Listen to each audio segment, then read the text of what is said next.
Buddhism, a non-religious religion. The religion of the Buddha is not a religion in the conventional sense because it lacks a system of beliefs, dogmas, and sacred texts. It does not believe in God, a soul, or any heaven. It does not require faith, yet still is a religion.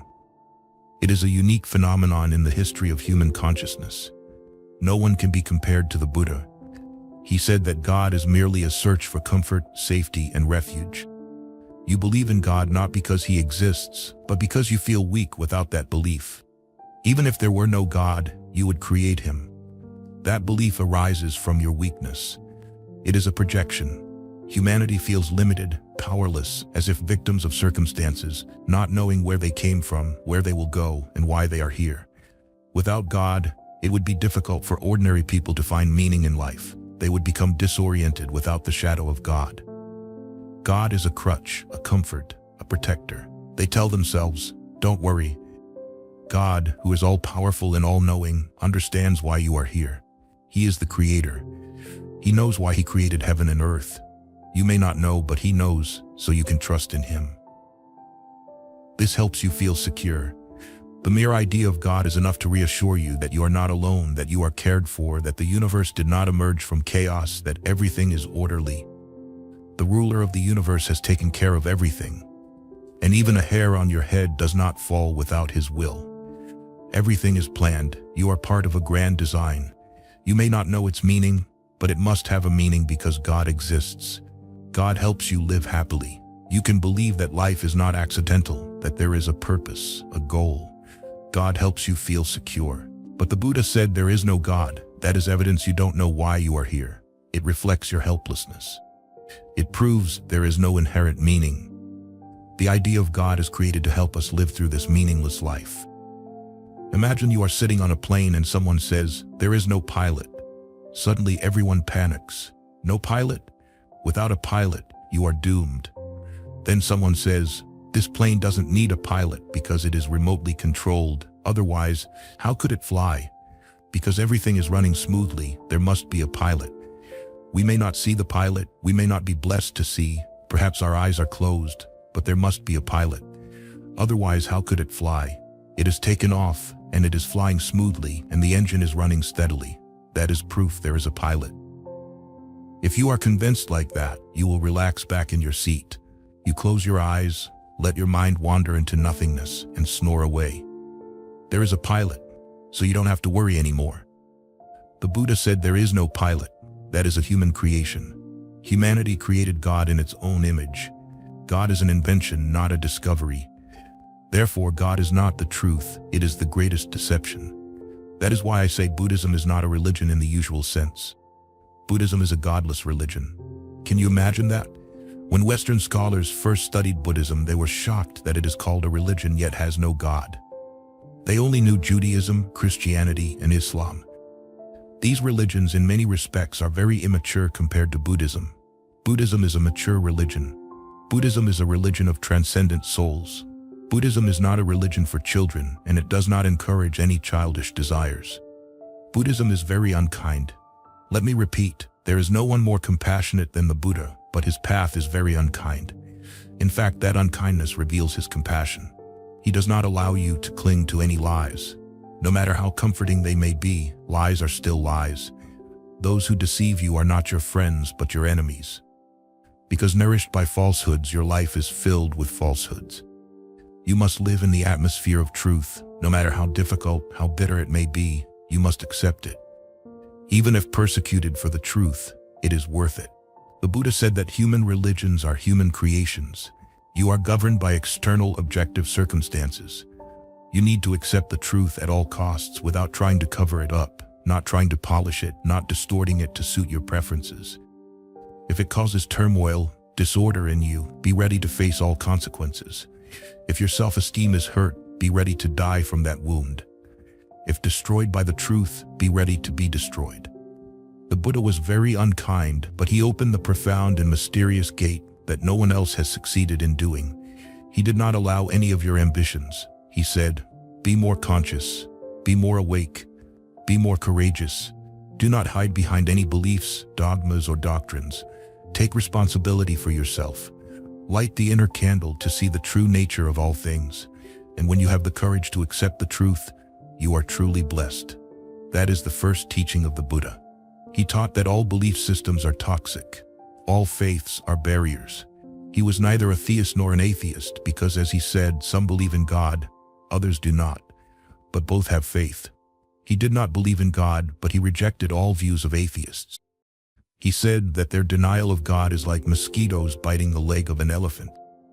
If not mature enough, you will seek another idol to replace God. For example, Karl Marx declared that there is no God, but his history is full of all the concepts of God. What is needed is God. God is the decisive factor, the force behind all phenomena. God decides what will happen and what will not. Marx abandoned the idea of God, but history became the decisive factor.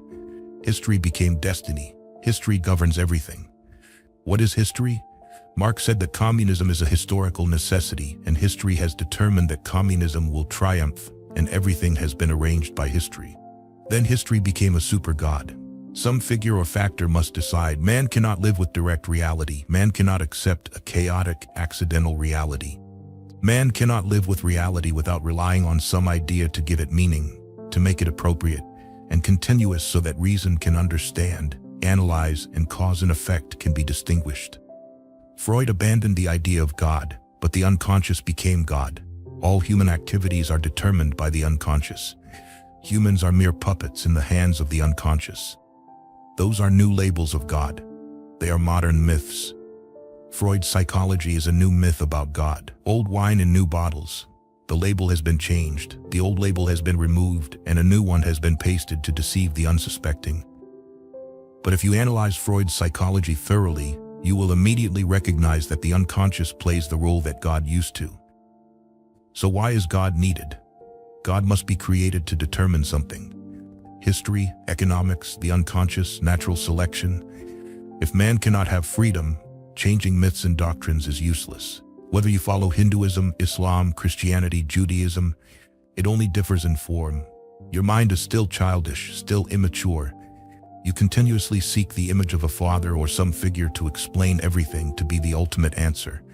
A mature soul does not seek whether there is an ultimate answer or not. That is why the Buddha said, "I am not a metaphysician." He has no metaphysics. Metaphysics means the ultimate answer to all questions. He never said, "I have explained the mystery." He never said, "Here, I have revealed the truth to you." He said, "The only thing I can do is encourage you, make you yearn, help you become alert, conscious, lively, so that you live a life fully conscious, flooded with light and awareness, to the extent that all questions disappear." It is not that you will find an ultimate answer to life. No one has done that. The Buddha completely rejected metaphysics. He said metaphysics is just a futile search. The first thing he did was deny God. Then he denied heaven. He said your heaven is merely unfulfilled desires, unaccomplished instincts, projected through the invisible through the afterlife. At this point, he was entirely correct. If you describe the heaven of Islam, Christianity, Judaism, you will immediately understand why he said that. What is unfulfilled in this life, you project it into the next. But whether this life or the next, those desires are no different. The Hindus say there are magical trees called kalpavriksha. If you sit under such a tree, whatever you wish will happen immediately. The West has only recently invented instant coffee. India thought of magical trees thousands of years ago, and everyone believed it. Sit under such a tree and your wishes will be fulfilled. If you dream of a fairy, she will appear. Want gourmet food? There it is. Nothing is impossible. Just a simple analysis reveals, few are satisfied in life, and everyone spends a lifetime fulfilling their desires. How many are happy with what they achieve? So they project those desires into the future. By nature, desires cannot be satisfied, whether in the present or the future. The Buddha said, the nature of desire is unsatisfiable. No matter what you do, you will not be content. That is the intrinsic nature of desire. Desire cannot be accomplished. Even if you sit under a magical tree, you will not be satisfied. Many times you are satisfied with what you dream of, but then you dream of other things. The cycle continues endlessly. The heavens of Christianity, Islam, Judaism, and Hinduism are just projected desires, unfulfilled desires, disappointed dreams. Of course, they comfort people a lot. If not satisfied here, you will be satisfied in heaven. Sooner or later, you will return to God. The only requirement is that you pray and trust in Him. Fear God, and your reward will be great after this life. The reward, of course, has to wait until the afterlife, because the deceitful priest cannot deceive you in this life. They know that desires cannot be satisfied, so they think of the afterlife. No one knows anything about the afterlife, so people are easily deceived. If someone tells you God will fulfill your desires right now and here, it will be hard to prove because no one has ever been satisfied right now and here. Then God will be unmasked. So they have to think of a clever plan. They say, after this life, why can't your Almighty God fulfill your desires right now? Can't your Almighty God create a magical tree right on this earth? Can't your God do anything when people are still alive? If He can't do anything now, what guarantees that He will do so in the afterlife? The Buddha said, look into the nature of desire. Observe its movement because it is very subtle. You will realize two things. 1, desire by nature cannot be satisfied. And 2, when you understand that desire cannot be satisfied, it will disappear and you will no longer crave. That is the state of peace, tranquility, and liberation. That is the state of satisfaction. Desire cannot be satisfied by desire. It can only be satisfied by going beyond satisfaction. Desire is a golden opportunity to understand the operation of the mind, how it works and its mechanism. And when you understand that, transformation will occur. Desire will disappear without a trace. And when there is no more desire, no more demands, you will be satisfied. Not that desire is satisfied, but when you transcend all desires, satisfaction arises on its own. Desire changes with time and circumstances. Religion says desire can be satisfied in heaven. Capitalists say desire can be satisfied in this life.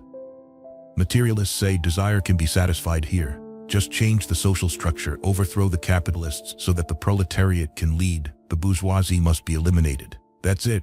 If achieved, desires will be satisfied right here. Heaven can be established on this earth. Capitalists say, you can be satisfied if you try your best. The West is doing that. Struggle, compete, win by any means, gain more wealth, more power. That is what politicians everywhere are doing. If you want to be happy, the economy must develop, productivity must be high. That is what scientists say. They say just a little more technology and heaven will be established. And what does your religion say? They say nothing different. They say desire can be satisfied, but not in this life, in the next. That is a very small difference between materialists and hypocrites. To the Buddha, both are materialists. And to me, both are materialists. Hypocrites and atheists are the same. There is no difference. Their attitudes and approaches are identical. The Buddha said desire cannot be satisfied. He is holy in that sense. You must understand the nature of desire. It cannot be satisfied here or anywhere else. It has never happened and cannot happen because it contradicts the essence of desire. What is desire? Have you ever observed your greedy mind? Have you thought about it? What is desire? You want to buy a house, so you struggle to get it. You sacrifice your life for it. When you have the house, are you satisfied? When you have the house, suddenly you need many other things. Then you want a bigger house. You want to be loved, and when you are loved, you want someone else. That is the nature of desire. It always precedes you. Desire belongs to the future. Desire is hope. Desire cannot be satisfied because its nature is a projection into the future. It is always on the horizon that you cannot chase. Whenever you approach, it moves back, and the distance between it and you never changes. When you have 10,000, you want 20,000. When you have 20,000, you want 40,000. The distance never changes. Regardless of whether you have it or not, desire always lurks ahead. The Buddha said, abandon hope, eliminate desire. When there is no more hope and desire, you are thrown back to the present. When there is no more craving, you will be satisfied because you are no longer deceived by desire. So when the Buddha said there is no difference between hypocrites and materialists, and he angered the Brahmins, they had never been angry with anyone like that. They tried to eradicate his religion in India, and they succeeded. Buddhism originated in India but disappeared from India because Hinduism is one of the most materialistic religions in the world. Open the Vedas and you will immediately see. Prayers, rituals, sacrifices, all are requests and demands from one God to another. All rituals arise from desire. Grant more, grant more. Grant good harvests, favorable weather, prosperous work, good health, long life. The Vedas are nothing but exaggerated desires, sometimes very malicious. The Vedas are not just requests, but also curses on enemies, like, grant my cows more milk and let that bastard's cows die or not give milk. What kind of religion is that? Even calling it a religion is absurd. If orthodoxy is like that, what will heresy be like? The Buddha studied with many teachers during his search for enlightenment, but each time he left empty-handed because he knew no one understood the nature of desire. Those people themselves still had many desires. Of course, their desires were projected far into the future, into the next life, but the object of desire was the same. The difference is just a matter of time. Some desire things in this life, some desire things in the next life. But what's the difference? There is no difference. They all have the same desires. Desire is desire. The Buddha studied with many teachers, but each time he was disappointed. He did not find a truly holy person, only hypocrites. They were people who tortured themselves. Some fasted for months, some stood for years, some never slept, and they became living skeletons. You would not say they were hypocrites or ordinary people. But if you look into their minds and ask, why fast? Why such effort? They would reply, to go to heaven, to ascend to paradise, to receive eternal rewards after death. That is desire. They all said the same. Everything is impermanent. This life is temporary. No matter what you get, eventually death takes everything away. So why struggle? This life will not last forever. So we want to find the eternal, the immortal. We want absolute satisfaction. Only fools seek wealth and honor in this life because eventually they end up empty-handed. No matter how much you do, you can't take it with you when you die. We want to find a treasure we can take with us that will not be lost, that even death cannot take away. Do you call these people holy? They seem even worse than ordinary people. They are more materialistic than materialists. Of course, they skillfully disguise their greed. Their greed seems transcendental, but very deceitful. It is like putting flowers on a pile of dung. Dung is dung. Flowers only deceive the ignorant. The Buddha was not deceived. He saw everything. He saw their greed. If there is still desire, you are worldly and materialistic. Therefore, he did not teach about heaven. He did not believe in any heaven. It is not that he did not believe in bliss, no. He believed in bliss, but that is not faith. When all heavens are lost, when all desires have disappeared, bliss explodes from your deepest core. It requires nothing, no virtues, no asceticism, no sacrifices. Just understanding is enough. And third, he did not believe in the soul, did not believe in God, did not believe in heaven. This seems difficult. We can accept that there is no God because no one has seen him. It is likely a projection. We can also accept that there is no heaven because it may be an unfulfilled wish, but no soul. Then there is no place to cling to. No soul. Then what is the purpose of human life? If there is no soul, if death is the end, then no matter how much effort you put in, it is futile. Why meditate? What is the use of praying? The Buddha said that the idea of self, of soul, has been misunderstood. You exist, but you do not have a self. You exist but are not separate from the universe. The separation is the basis of the concept of self. If I separate from you, I have a self. If you separate from me, you have a soul. The Buddha said, existence is one. There are no boundaries.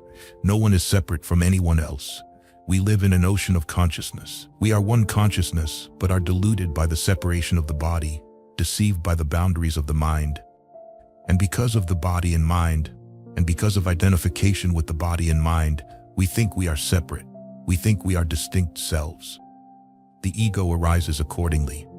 For example, looking at a map, you will see America, but on the ground, there is no America, only on the map of politicians. On the map, America and Africa are separate, but deep below, beneath the ocean, there is only one Earth. All continents are connected. They are one Earth. We are only separate on the surface. The deeper we go, the more the separation blurs. When we reach the core of our being, it suddenly becomes universal. There is no self, no soul. The Buddha had no belief in God, soul, or heaven. So what did he teach? He taught a way of life, not a belief. His method was very scientific, based on experience, practical. He was not a philosopher, not a metaphysician. He was a practical person. The Buddha said, "You can change your life without belief. Indeed, those beliefs are obstacles to change. The first step is to abandon belief, metaphysics, and doctrines. Start with zero, without philosophy, without ideology. Start with empty hands. That is the only way to reach the truth." I have heard that. A traveler opened a Bible placed by the Gideon Society in a hotel. On the first page was printed, "If you are sick, read Psalm 18. If your family is in discord, read Psalm 45. If you are lonely, read Psalm 92. He felt lonely, so he opened Psalm 92 and read. When he finished, he saw below it was written, "If you still feel lonely, call 888-1234 and ask for Nani." If you read your scriptures carefully, you will find the footnotes more attractive. Sometimes they are not very clear, but if you pay attention, you will find them. The footnotes are more appropriate. The Buddha said all your scriptures are just desires, instincts, greed, lust, anger. They are just creations of your mind, so they must bear the marks of the mind. Scriptures are human creations.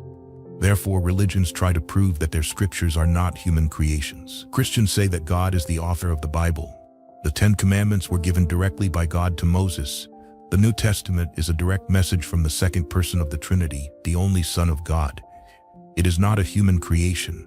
It was revealed by God. Hindus also say the Vedas are not human creations. And the story goes on. Muslims say the Quran was recited by God to Muhammad.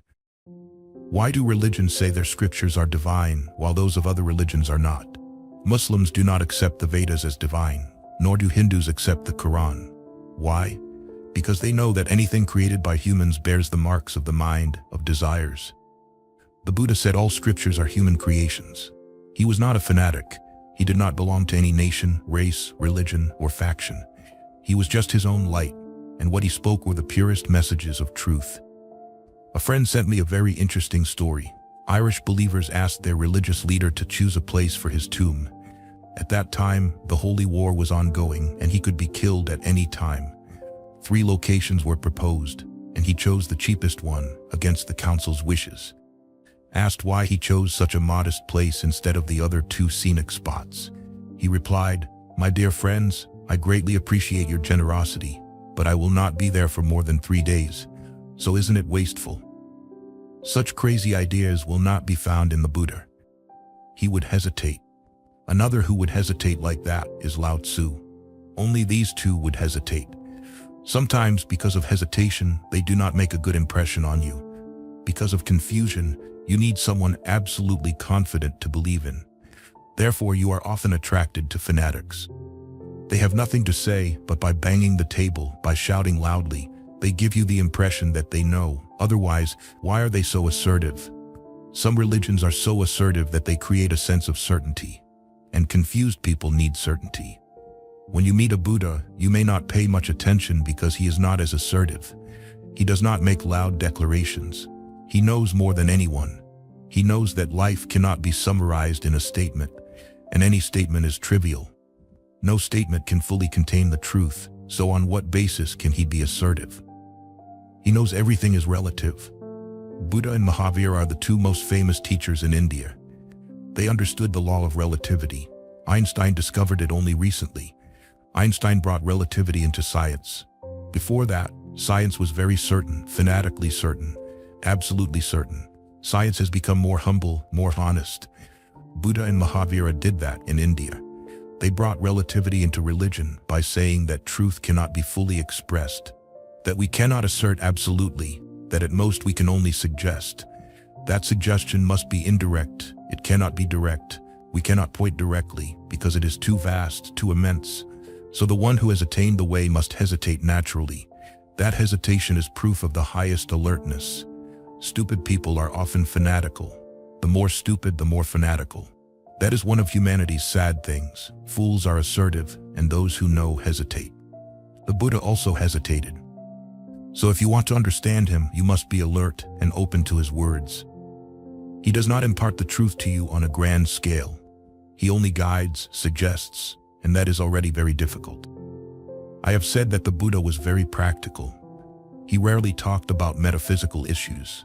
He did not beat around the bush but went straight to the point. The simpler, the better. Sometimes his words do not seem profound, but if understood, they are incredibly profound. He never beats around the bush, never shows off. I have heard that. She was just 20. He was a rising star in a famous company. Everyone thought they were a perfect match.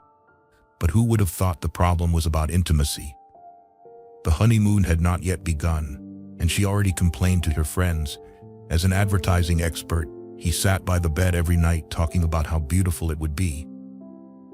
But it never happened. The Buddha did not need to prepare. He never advertised what he was going to say. He said what needed to be said and then moved on. He said, driven by selfish desires, people chase after fame and wealth. But when they have it, they have wasted many years. If obsessed with worldly fame and forget the path, you have gone astray and your effort is in vain. It is like burning incense. No matter how fragrant it is, it will be burned by its own fire. A very simple and practical teaching. Driven by selfish desires, people chase after fame and wealth. What is a selfish desire? In Buddhist terminology, a selfish desire is a desire for oneself. But in common language, we say a desire is selfish if it harms others and you do not care about others. Even if it harms others, you do everything to satisfy that desire. You are called selfish if you do not care about others, only yourself. But when the Buddha said a desire is selfish, he meant something different. He said if a desire is based on the idea of a soul, it is selfish. For example, if you donate $1 million to build a hospital, a school, or provide food and medicine for the poor, no one would call you selfish. The Buddha said it is selfish if it has the motivation of the soul. If you think that giving a lot of money like that will bring you merit and rewards in heaven, that is a selfish desire. It does not harm anyone. In fact, you are grateful to everyone. You will be seen as a benefactor, a virtuous, holy person, full of compassion. But the Buddha would say the only criterion to judge if that desire is selfish or not is its motive. If you give without any motive, it is not selfish. If there is a motive behind it, whether you are aware or not that you will be greatly rewarded in this life or the next, it is selfish. Anything driven by the ego is selfish. If it is driven by the ego, it is selfish. If you meditate to achieve enlightenment, that is a selfish desire. The Buddha often told his disciples, whenever you meditate, after meditating, give back what you have received. Give it back to the universe. If you feel blissful, direct it to the universe and do not keep it as a treasure. If you feel happy, share it immediately. Do not cling to it. Otherwise, your meditation is just an act of the ego. The ultimate goal of meditation is to abandon the self, the ego. It is the disappearance of the self. The Buddha said, driven by selfish desires, people chase after fame and wealth. But when they have it, they have wasted many years. You may have fame, reputation, power, and be respected by everyone. But what are you doing? Are you aware of what you are doing? You have missed the opportunity to chase after absolutely useless things. You are collecting rubbish, and you are wasting your time and energy. He said if obsessed with worldly fame and forget the path. He called his path the way, the Dharma. He said do not worry about the result because the result will happen on its own. You only need to follow the open path. You do not even need a reason to seek the result. The joy of meditating, praying, giving is enough. You practice the path because you enjoy it, not because you gain merit, and do not turn it into a commercial service. Time flies like a white horse's shadow. Each moment that passes will never return. The Buddha said, do not waste time on foolish things. Fame is foolish, meaningless. Even if the whole world knows you, it does not make you richer. How can it make you happy? How can it help you become more intelligent, more alert, more conscious, more alive? Because you do not cultivate yourself, he said, you have gone astray and your effort is in vain. It is like burning incense. No matter how fragrant it is, it will be burned by its own fire. Life is like that. Every minute that passes is burned. You are always on the pyre because each moment death is closer, and each minute you are less alive. So before this opportunity passes, the Buddha said, reach the state of no self. Then there will be no death, there will be no suffering. If you achieve that, you will not need fame, power, reputation. In fact, the emptier you are inside, the more you chase after fame because it helps you fill that emptiness.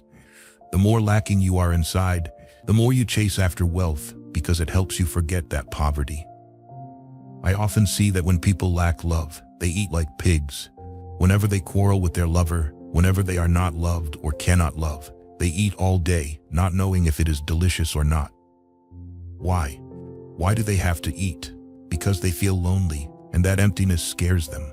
If you are happy inside, you will not care about fame. Only unhappy people seek wealth. If you know who you are, why do you need others to know you? But if you do not know who you are, you will want everyone to know you. You will collect the opinions of others, what they think of you. And through those opinions, you will have a distinct characteristic. Yes, that is me. People say I am smart, so I must be smart. You are not sure. And if you know clearly, why do you need the opinions of others? When looking into others' eyes, you see your face in them. You do not see your face. So you ask, please tell me who I am. Tell me that I am beautiful, that I am charming, that I have grace. Do you recognize your begging? Tell me about my body, my mind, my understanding. Please give me a few words. You will grab others' opinions. If the opinion is not good, you will get angry.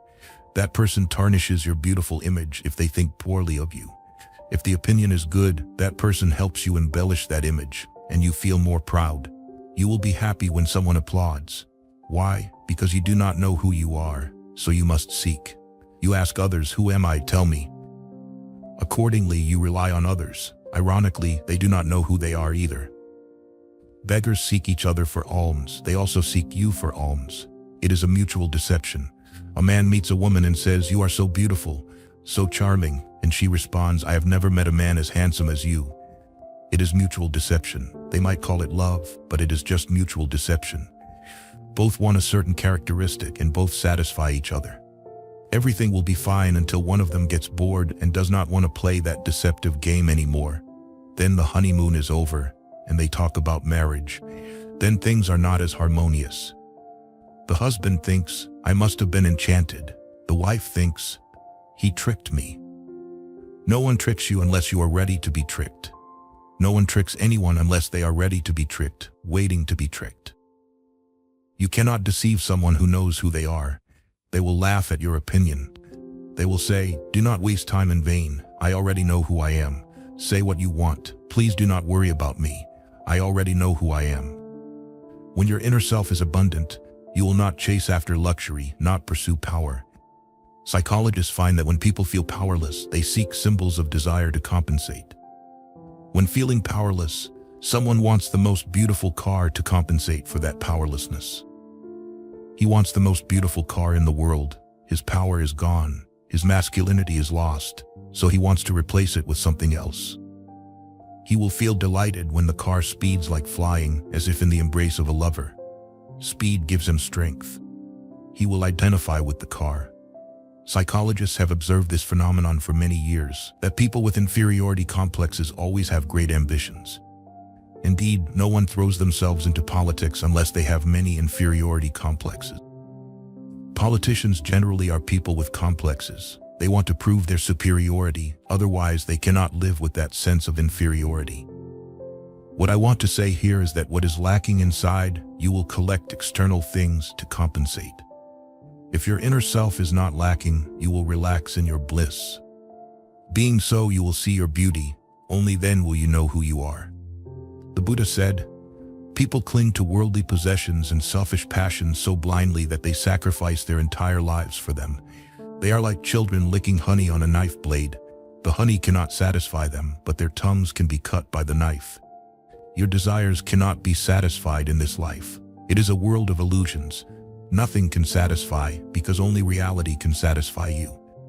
Don't you see? When you dream, you open the fridge and eat to your fill. Of course, the beauty of it is that it does not disturb your sleep. Otherwise, an empty stomach would not let you sleep peacefully. The dream compensates for what you lack and helps you sleep. You feel, "I am full." You have deceived your body. A dream is a deceiver. When you wake up, you still feel hungry because a feast and sleep is the same as fasting. A feast and fasting are both dreams because a dream is not real. It cannot satisfy you. To quench your thirst, you need real water. Only reality can satisfy you. The Buddha said you always create opportunities to harm yourself, but you cannot be satisfied in this life. Sometimes you may taste a few drops of honey, sweet but dangerous and unsatisfying. And those drops of honey are smeared on a knife blade, your tongue can be cut. Look at the elderly, you will see them full of wounds. Their being is only wounds and sores. When a person dies, you do not see a smile in their being, only wounds that have rotted. If a person has lived without being deceived by dreams and false desires, the longer they live, the more innocent they become. When they die, they become even more beautiful. Sometimes you meet an old person who is more beautiful in old age than in youth. Bow to that person. They have lived truly an inner life full of abundance. Because if you live truly, each day you become more splendid, and the light will come to you with full grace. An aura will appear around you, and you become a temple of the ultimate, the eternal. Theory and practice must be so because life is an evolution.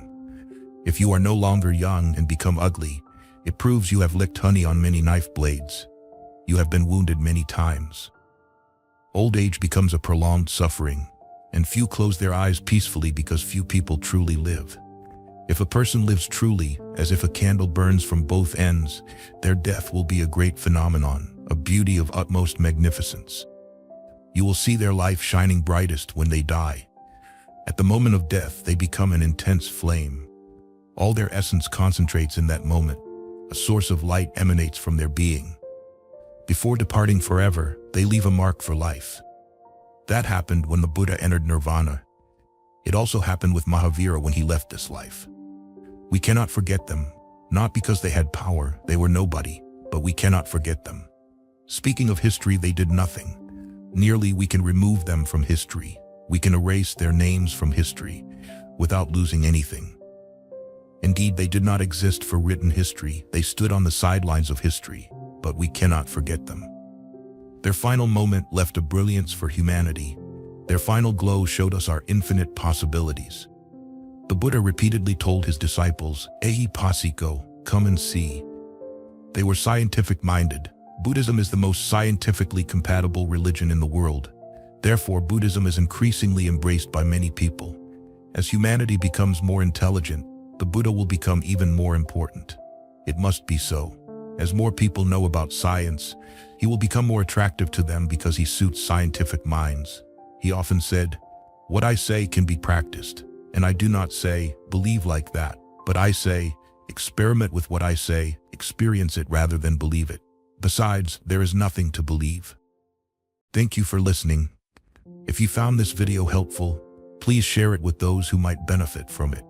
Don't forget to leave your thoughts in the comment section below. Hit the like button, follow, and turn on the notification bell. This is how you can show your support for me. Once again, thank you very much, and see you in the next videos. Catholic faith and Buddhist belief. Recently, Europeans, especially the French, including some Christians, have increasingly shown an interest in understanding Buddhism. This aligns with the Pope's heartfelt call for interfaith dialogue. Specifically, in May 1999 at Domus Aurea near Rome, the Pontifical Council for Interreligious Dialogue and the Council of European Bishops conferences gathered representatives and experts from 12 European countries to reflect on the Church's stance towards the presence of Buddhism in Europe. A second meeting was held in September 2002 in Strasbourg. For Christians, welcoming Buddhists first means recognizing that the Church is a community that exists through the dialogue between God's love and humanity. Because the Catholic faith is a dialogue between humans and God the Father through Christ and the Holy Spirit. Therefore, the Church is called to establish dialogue in relation to all humanity, journeying together in a common pilgrimage. However, speaking of dialogue is to speak of differences, and then to understand these differences to achieve mutual understanding and respect. It is often said in interfaith dialogue, there must be a sincere effort to understand the spiritual path, belief of the other party.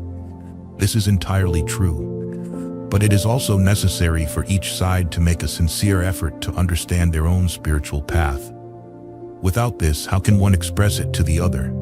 And this sincerity, as suggested by Albert Camus, is shown by judging the doctrine at its peak, not by its secondary aspects. The Pope also wrote in the encyclical Redemptoris Missio on the subject of interfaith dialogue. The dialogue partners must show coherence with their own traditions and beliefs, while opening their hearts to the beliefs of the other party, seeking understanding without concealing or closing their hearts, with humility and sincerity, convinced that dialogue will be a rich resource for both parties. Therefore, let us try to seek the pinnacle of Catholic faith and Buddhist belief, also highlighting the differences to eventually find a sincere dialogue. We do not compare doctrines, as each doctrine has its own reasoning.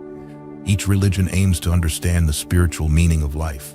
The Catholic faith. What is faith? 1. Faith is the foundation of the believer's vitality, spiritual life, and the light of God as a grace from the Almighty. One attains this grace through prayer and must be prepared to receive it.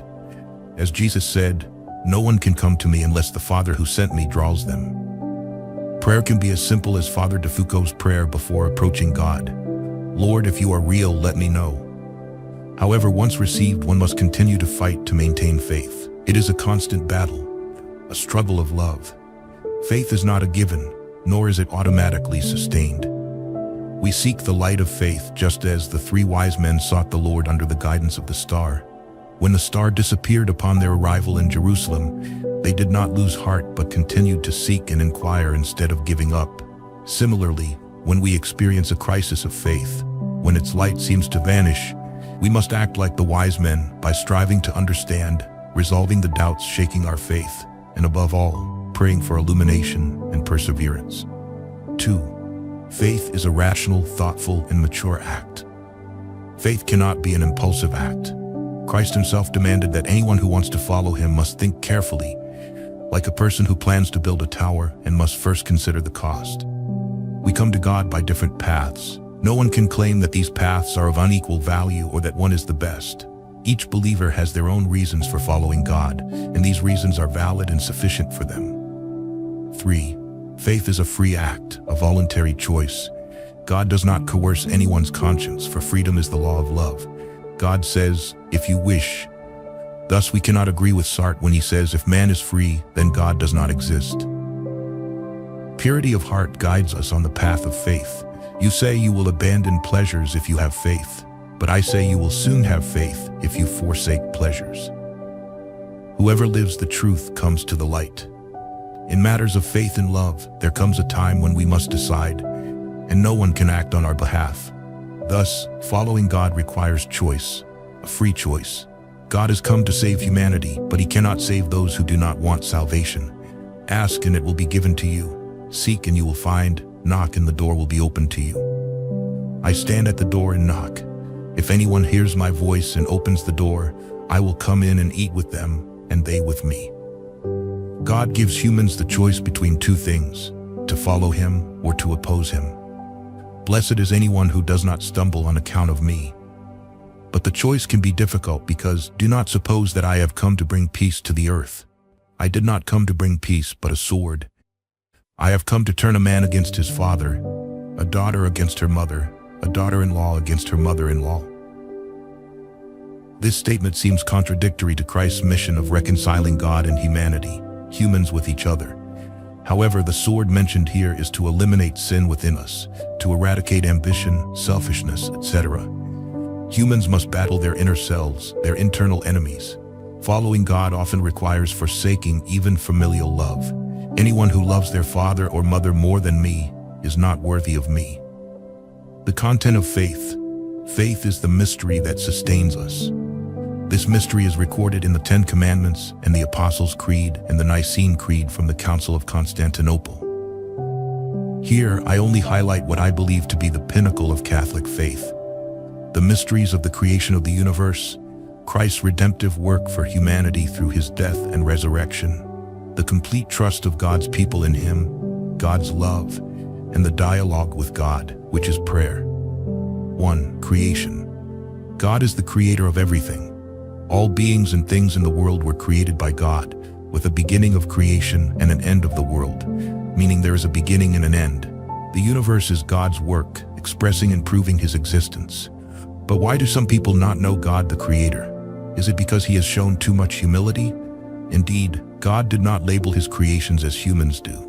None of His creations bear labels like produced by God or made in heaven. He allows us to discover them ourselves, as the German poet Hölderlin, 1770-1843 said, God created the universe like the ocean creates the continents by retreating after creating. We ask, how long must we wait for everyone to recognize who made their existence possible? Who created heaven and earth for them? But does this lack of recognition make God any less the creator of all? Does it stop God from warming the world with the sunlight for both those who know Him and those who do not? Regarding the creation of humans, one point must be emphasized. Not only did God create humans in His image, but He also granted them the special gift of freedom. Humans are the only creatures granted freedom in the universe. Animals, plants, and other beings are bound by their mechanical laws and instincts. Only humans partake extensively in God's freedom. After creating humans, God told them, "O humans, you will be priests of the world. You will be greater than all other beings in the universe.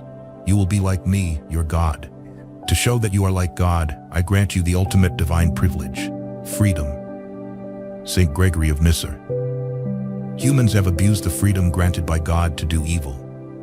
Some question, why does the Almighty not prevent sinful actions? But limited freedom is no longer freedom. Moreover, if evil were prevented, how could the righteous be distinguished from the wicked? How could there still be great good? 2. Christ's redemptive work through His death on the cross and His resurrection. Christ is truly God and truly man. He is God so we can believe in Him, and man so we can follow His example. He lived, died, and rose again. Christ's resurrection from the dead guarantees our resurrection, as St. Paul said in his letter to the Corinthians. The pinnacle of Catholicism is the cross erected in the heart of the Church, the main mast of Peter's boat. Christians cannot forget Christ's words, "And I, when I am lifted up from the earth, will draw all people to myself." One of the ways Christ draws humanity to Him is through suffering and sacrifice. He bore all the world's sufferings. The cross reminds us of Christ's mission of salvation, a mission not of power but of suffering due to the opposition of those who refuse to believe in it. Christ sacrificed His life to save humanity, all of humanity. The fact that many people do not know this does not change anything. God showed great humility in salvation as in creation. Discovering this great humility of God is truly wonderful. This humility is embodied in the image of Christ crucified on the cross. It is certain that Christ died out of love for everyone. For every person is a creation of God the Father and His brother, even those who crucified Him. "Father, forgive them, for they do not know what they are doing."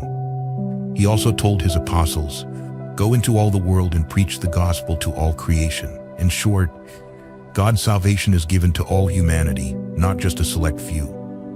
Anyone who accepts it will be saved if they believe in Christ and practice His gospel. For Christians, the cross is rich in meaning. Firstly, the cross symbolizes the almighty and boundless love of the Holy Trinity, because God is love. Carrying the cross is living love. The cross not only reminds them of the love by which Christ came to save humanity, but also demands that they suffer with Him, courageously bearing their crosses with His support, lest they offload all burdens onto others. Christ's passion saves us only if we follow Him and suffer with Him. Did He not say, "Whoever does not take up their cross and follow me is not worthy of me"? Thus, when reverently making the sign of the cross, Christians are committing to God, voluntarily carrying their crosses, accepting all suffering, following in Christ's footsteps to transform suffering into a means to a higher love. This was revealed by Christ through the cross and confirmed in the lives of the saints. The Pope wrote in the apostolic letter Salvifici Doloris, suffering means becoming particularly susceptible, particularly open to the working of the salvific power of God, offered to humanity in Christ. In this salvific will of Christ, suffering is part of the mystery of redemption from the very beginning, and always especially open to every human suffering. In summary, Christians must remember that the path to heaven must pass through Golgotha, that the cross is meant to be carried, not hung on a wall or worn as a decoration. 3. Trust and hope in God's infinite love. Since God is the way, the truth, and the life, we completely entrust ourselves to Him. Like children, we do not worry because He loves us and cares for everything. Having faith means seeing God's love and grace everywhere. Believers do not worry about the future because they place all their hope in God, thus always having peace of mind. This trust is expressed in the Lord's Prayer. Give us today our daily bread. Asking only for today, entrusting tomorrow to God. St. Augustine also suggested to Christians, sign a blank sheet of paper and let God write whatever He wants on it. According to St. Therese of the Child Jesus, everything is grace. This means that everything that happens in life is a form of grace. If it is suffering, it is an opportunity to carry the cross, helping us to convert. Everything that happens to us is due to God's grace. Humans cannot achieve anything by their own power. Having faith means accepting that we do not understand God's plans. Trust will be complete when we can say, like St. Therese of the Child Jesus, I love everything that God sends me. This means the saint did not expect anything from herself and accepted all of God's will. Recognizing one's weakness and powerlessness, Christians expect everything from God, from God's power, allowing God's power to work within them. This recognition of one's weak and powerless condition manifests the spirit of poverty in Christians. Blessed are the poor in spirit, for theirs is the kingdom of heaven. For those with the spirit of poverty, expect everything from God. Knock, and the door will be opened to you. 4. Faith must accompany love, because God is love. A person can have strong faith but lack love. According to St. Paul, having strong faith to move mountains but without love is nothing. The foundation of Catholicism is love, loving God and loving people. Therefore, there's a very wise saying, whoever does not strive to truly love will stand outside Christianity. Indeed, Christ considered charity as the sign to recognize His disciples. This helps us understand the parable of the wedding feast. In this parable, the wedding garment condition for attending the feast symbolizes charity. The person attending the feast without the wedding garment, lacking charity, the sign of a Christian, was cast out. Christ loved humanity with a love St. Paul described as crazy when He died on the cross for humanity. Christ's law is, love God with all your heart and love your neighbor as yourself. He advised His disciples, love one another as I have loved you. He identified Himself with the least of people when He said, whatever you did for one of the least of these brothers and sisters of mine, you did for me. Christ also teaches us to love our enemies, which is difficult to do. But thanks to Christ, believers see others with His eyes, recognizing His presence hidden within them. St. Augustine said, love and do what you will, because when we genuinely love, we do not want to do anything that offends God, for offending others is offending God. Additionally, charity implies forgiveness. Jesus forgave a woman caught in adultery. Go now and leave your life of sin. He forgave even those who crucified Him. Father, forgive them, for they do not know what they are doing. Forgiveness is almost limitless, as He taught Peter to forgive 77 times. 5. Faith must accompany prayer and meditation. One needs faith to pray, just as one must pray to have faith. Prayer means intimate dialogue with God, coming to meet Him, asking Him to use His infinite power to fulfill our petitions. Prayer also means closely uniting our soul with God in love. Through faith, we can speak to God as someone we deeply love. However, prayer is not just to escape suffering, but rather to accept suffering in a more useful way, asking God for the courage to accept what we cannot change and the strength and wisdom to change what we can. Prayer is not only asking or pleading, but also listening to what God wants to say to us. It is not praying until God listens to us, but praying until we listen to what God wants us to do. In summary, Christians need to live with faith, not wait for results to believe. In conclusion, in the modern world, full of doubt and uncertainty, where materialism is increasingly prevalent and people focus more on material issues, neglecting the spiritual, Christians must understand the foundation and solid anchor of their faith, as well as the motivation that brought them to God. Only then can they dialogue with friends without faith and properly answer questions opposing their faith, which anyone outside Catholicism has the right to ask. B. The Buddhist faith. Buddhist faith is based on the teachings given by the Buddha at Benares. These teachings, also known as Buddhist truths or Dharma, revolve around the suffering of humanity. The tears of sentient beings are greater than the waters of the sea, as the Buddha often reminded. This suffering is poetically summarized by the poet On Nu Ho in these lines. An ocean of suffering, waves crashing the sky, mankind on a lone boat drifting by, some sail with the wind, some against, in the end, all in the sea of lament. In this vast ocean of suffering that is life, humans are but passing guests, arriving and departing, with death not being the end but a continuation of diving into the ocean of suffering in the cycle of birth and death. Everyone is governed by the law of impermanence, birth, aging, sickness, and death. After death, the soul, called consciousness in Buddhism, does not disappear but moves on to another life, known as rebirth. This suffering continues endlessly because, according to the doctrine of reincarnation, if one has not attained the way, meaning not yet enlightened and liberated, they will be reborn into one of the 6 realms: the heavenly realm, Deva; human realm, Manushya; the realm of demigods, Asura; animal realm, Tiryagyoni; hungry ghost realm, Preta; and hell realm, Naraka.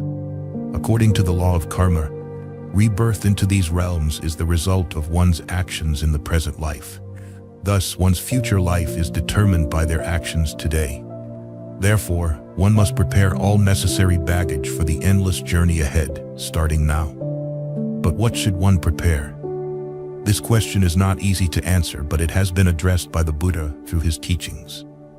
Before delving into Buddha's teachings, let us speak about the one who found the path to alleviate the world's suffering and founded Buddhism. The Buddha, the term Buddha, refers to one who is enlightened and has escaped the cycle of birth and death. Siddhartha Gautama, the historical Buddha, is such a person.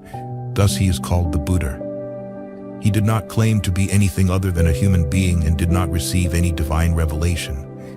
As a human being, he had to go through many lives like everyone else. In his final life, he was a prince, Prince Siddhartha. Witnessing the suffering of humanity, he left his throne and palace to find the path to end suffering. He followed this path, achieved enlightenment, preached at Benares, and founded Buddhism. He became the enlightened one, meaning he understood all truths about the universe and human existence. He realized nirvana, the ultimate goal of Buddhism. His existence at that time was due to karma, but once karma was exhausted, he no longer had a body to be reborn. The Buddha saw himself as a guide, leading sentient beings to the path of joy and away from suffering through internal transformation, not as a deity dispensing blessings or punishments. He taught, "I am merely a teacher, a guide, not a God who commands anyone. I was enlightened first, so I became a Buddha first. Others who have not yet attained enlightenment will eventually become enlightened and also become Buddhas." Everyone has Buddha nature and can become a Buddha. Thus, according to his teachings, to escape suffering and attain enlightenment, each person must return to their innate Buddha nature or true nature, present within their inner being. Their present physical form is impermanent, while their true essence or Buddha nature is not subject to birth and death, meaning it escapes the cycle of reincarnation. When he fell ill before passing away, he told his disciples who sought his guidance, "You must light your own lamps and rely on yourselves. Rely on the Dharma and make yourselves islands unto yourselves. Do not depend on anyone else." But how can one be their own refuge? It is by training the mind, body, and senses based on the Dharma to overcome internal desires, clear away all afflictions, and bring about peace and happiness in both the present and future. Buddhist teachings. The Buddha often stated that his teachings were entirely practical, not philosophical. He always refused to debate metaphysical issues, focusing solely on liberation. According to this law, all physical phenomena are relative, interdependent, and closely connected. Nothing is absolute or separate. Everything with form and appearance arises from the combination of causes and conditions, lacking inherent existence. The process starts with ignorance. Thus, if ignorance ceases, formations cease. If formations cease, consciousness ceases, and so on until birth ceases and suffering ceases. It is important to remember that each element is both cause and effect. Therefore, they are relative, interdependent, and closely connected. One phenomenon ceases, creating conditions for the appearance of the next in a long chain of causes and effects. When a person dies, their physical body ceases to function, but the mind continues. manifesting in a new life called rebirth. The cycle of successive lives is called samsara. Samsara means wheel, meaning return. This cycle, described by the Buddha as a wheel spinning endlessly without a beginning or end, stops only when a person attains enlightenment, sees the truth, and ends ignorance, the starting point of the law of dependent origination. In future lives, a person is governed by the law of karma, the law of reward and punishment for their actions in the present life. Each good or bad action brings rewards or punishments in future lives. Every action, whether good or evil, creates potential leading to rebirth corresponding to its nature. These actions are called karma. Karma propels a person from the past to the present and from the present to the future. Karma is divided into good karma and bad karma, but both bind a person to samsara because they are the force preventing the cessation of their existence at death, causing them to reappear in another realm known as the next life. Thus, the cycle of samsara continues endlessly, considered by Buddhists as an unavoidable fate of suffering. This is the suffering the Buddha focused on, the suffering of samsara. Speaking of karma is speaking of human agency. They create it and bear it with no divine power involved. Karma is created by humans and returns to govern them. Understanding this, one does not blame others or pray, as everything that happens is of their own making.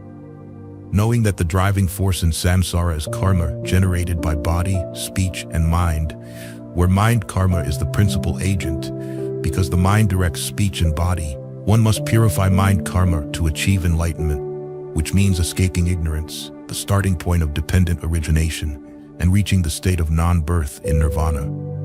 The second fundamental, the doctrine of no self, anatta. This doctrine is a natural consequence or corollary of the analysis of the five aggregates, skandhas, and the law of dependent origination. According to the Buddha's analysis, humans are merely a combination of ever-changing physical and mental forces which operate in close relation to each other. 1. The physical body is made of the four great elements: earth, solidity; water, fluidity; fire, heat; and wind, motion.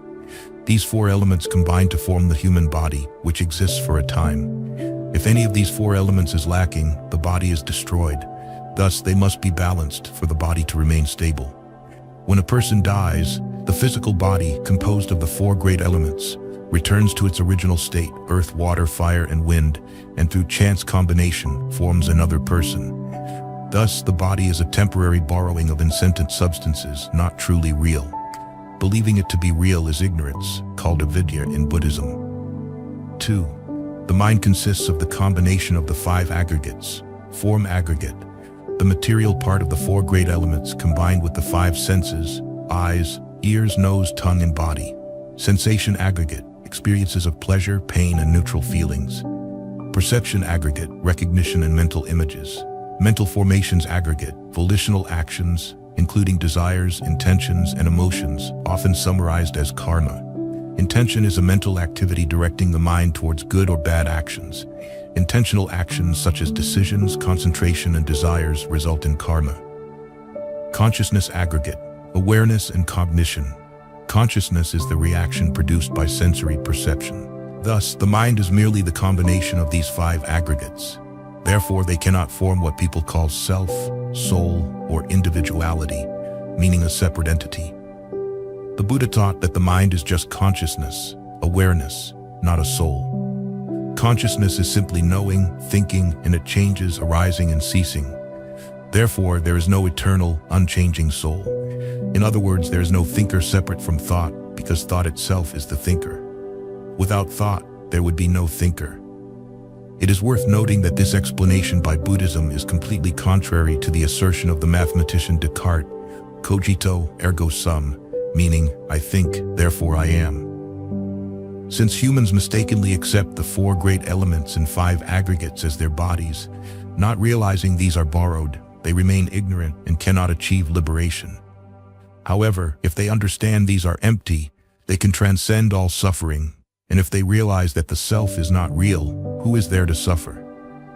What people call I, self, is merely the combination of physical and mental aggregates, which operate interdependently and change according to the law of karma, meaning nothing is permanent in all physical phenomena. Understanding this truth is enlightenment, realizing nirvana, which is not easy. The third fundamental, the impermanence of all things. The middle way, the path to liberation. The Buddha's teachings are summarized in his first sermon at Benares about the Four Noble Truths: suffering, the cause of suffering, the cessation of suffering, and the path leading to the cessation of suffering.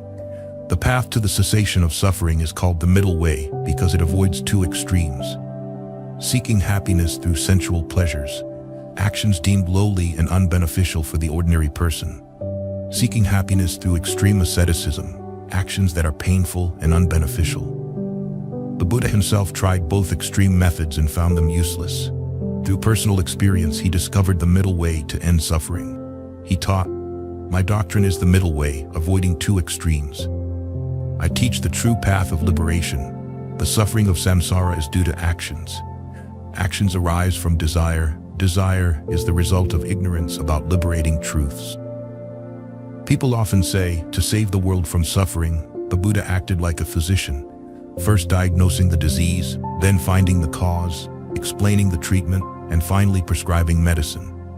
These four stages correspond to the Four Noble Truths, the four topics of his sermon: the truth of suffering, the truth of the cause of suffering, the truth of the cessation of suffering, and the truth of the path leading to the cessation of suffering. 1. The first noble truth, suffering dukkha. All life is suffering. Here, suffering encompasses imperfection, impermanence, insubstantiality, dissatisfaction because desires are not fulfilled, and so on.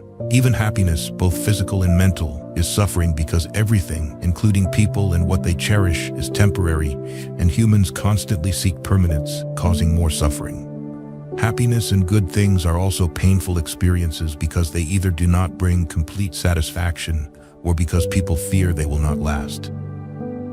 2. The second noble truth, the cause of suffering, samudaya. People suffer because they are dominated by passions and covered by ignorance. All suffering stems from the desire for material and mental pleasures, the craving for wealth and fame, attachment to theories, ideas, and philosophies, and so on. These never-ending desires reside in the mental formations, aggregate, the fifth aggregate of the mind mentioned above. If these desires are not satisfied, they cause suffering.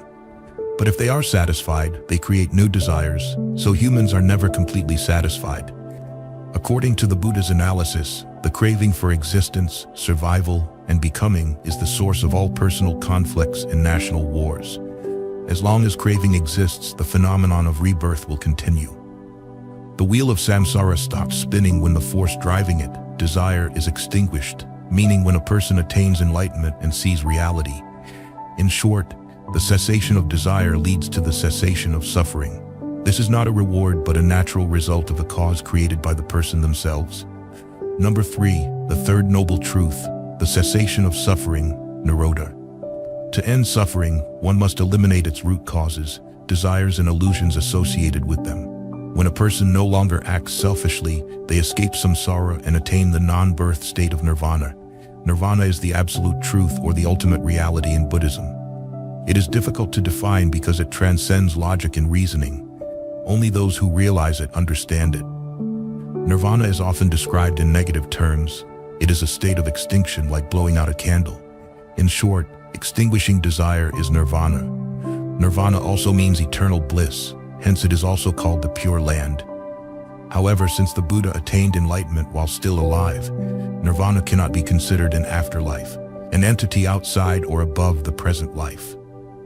Therefore, nirvana can be achieved in the present life without waiting until death, without living in seclusion or practicing extreme asceticism, simply by following the right path. According to the Buddha, everyone possesses Buddha nature or enlightenment nature, the inherent goodness, the silent true self within, also called true emptiness, which is the real, formless, unchanging, birthless, and deathless reality, not the 4 great elements and 5 aggregates body, which is subject to birth and death.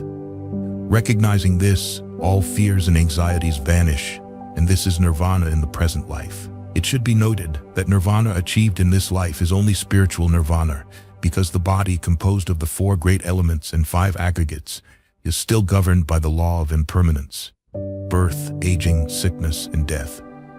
Only after death is nirvana fully realized, as there are no more thoughts or actions. An enlightened person is free from complexes, afflictions, and anxieties, does not regret the past, does not dream of the future, and lives fully in the present, enjoying it purely without projections. Filled with love, they serve others selflessly, having transcended the illusion of self and the craving for becoming. 4. The fourth noble truth, the path to the cessation of suffering, Magga. This path is called the Noble Eightfold Path because it consists of 8 factors: right view, correct understanding; right intention, correct thought; right speech, correct speech; right action, correct conduct; right livelihood, correct livelihood; right effort, correct effort; right mindfulness, correct mindfulness; right concentration, correct concentration. This is the key to spiritual enlightenment and the development of the latent Buddha nature within each person, helping them eliminate desire and escape samsara. These 8 factors are necessary and sufficient conditions for liberation and are divided into 3 categories. A. Moral virtue, necessary to eliminate evil desires. To have moral virtue, one must have right speech, right action, right livelihood. B. Mental discipline, necessary to understand the true nature of all things as impermanent and insubstantial. To achieve this, one must have right effort, right mindfulness, right concentration. C. Wisdom, necessary to realize the truth. This means one must have right view, right intention. It is important to note that these 3 categories of the path are closely related. One cannot perfect mental discipline without moral virtue. See understanding fundamental differences between the 2 beliefs. With the presentation above on Catholic faith and Buddhist faith, we hope to offer readers the distinctive characteristics of 2 spiritual paths, the path of Christ and the path of the Buddha. However, to facilitate interfaith dialogue, it is also important to highlight what we consider to be the most fundamental differences between the 2 beliefs. 1. The nature of the founders. Jesus is God incarnate, who came to earth to save humanity. He is truly God and truly man. He is the way, the truth, and the life. Whoever follows him will not walk in darkness. He is the truth that liberates humanity, and he came to give life to the world so that those who believe in him will have eternal life. The Buddha, on the other hand, claimed to be nothing more than a human being and did not receive any divine revelation from any god or higher power. He saw himself as a teacher guiding sentient beings along the path to end suffering that he had discovered. 2. God and the creation of the universe. Catholicism believes in the existence of God as the creator of the universe and all beings, including humans. Buddhism does not conceive the universe and all things as created by anyone, hence it does not have the concept of a supreme being. All visible things arise from the combination of causes and conditions, including humans. These things are interdependent and closely related according to the law of dependent origination. Because the cycle of rebirth is a continuous circle with no beginning or end, there is no creator God. 3. Grace in the love of God. For Catholics, since God is love, they trust and hope in his compassion, expecting his grace and mercy. Buddhists, on the contrary, must rely on themselves as their refuge, self-saving, and self-realization of spiritual fulfillment. For them, the notion of grace and mercy is completely irresponsible and contradicts the concept of karma in the law of cause and effect. 4. Worship of the founders. Catholics often speak of uniting with Christ or completely dedicating themselves to God. The concept of God is that of a being they wish to unite with and cling to. Worship of God is often expressed in this attitude. For Buddhists, there is no soul or God to unite with or cling to. Furthermore, all attachment and worship are obstacles to liberation. It is because even the Buddha can become an object of worship that there is a saying, "If you meet the Buddha, kill the Buddha," meaning if you encounter the Buddha, detach yourself from him. 5. Charity. Catholicism teaches to love God and love people. The love for fellow humans stems from the love for God. Buddhism teaches compassion, karuna, and 4 immeasurables: loving kindness, compassion, sympathetic joy, and equanimity. However, Buddhists practice these to liberate themselves from the cycle of rebirth. 6. The self and no self. In Catholicism, the soul or self is considered an absolute, eternal entity within a person, an immutable essence behind the ever-changing body. Each person has a separate soul created by God, and after death, it will live eternally in either heaven or hell depending on God's judgment. Buddhism denies the existence of an eternal soul or self. Since all things, including humans, are impermanent, changing, and constantly decaying, nothing is permanent. Within the changing body, there cannot be an immortal entity. Thus, what within a person makes one believe in an eternal self? It is the unsatisfied craving for life. 7. Heaven and Nirvana. Nirvana is the ultimate goal of Buddhism and can be seen as equivalent to the kingdom of heaven in Christ's teachings. But even though it is considered an eternal reality, heaven still has a future aspect. Heaven is envisioned as the ultimate perfection that God will grant us. Nirvana, on the other hand, has no spatial or temporal characteristics. It is not a realm in the sky. Nirvana is realized by an individual, either in the future or right now. When all desires cease, including the desire to exist or not exist, that is nirvana. It is merely the state of complete cessation of all changes, impermanence, and the state of absolute tranquility, free from desires. This study shows that there are no shortages of differences between the two beliefs. But for Catholics, since faith is the light of God, understanding other beliefs can indeed enhance one's own faith, can it not? Thank you for listening. If you found this video helpful, please share it with those who might benefit from it. Don't forget to leave your thoughts in the comment section below. Hit the like button, follow, and turn on the notification bell. This is how you can show your support from me. Once again, thank you very much, and see you in the next videos.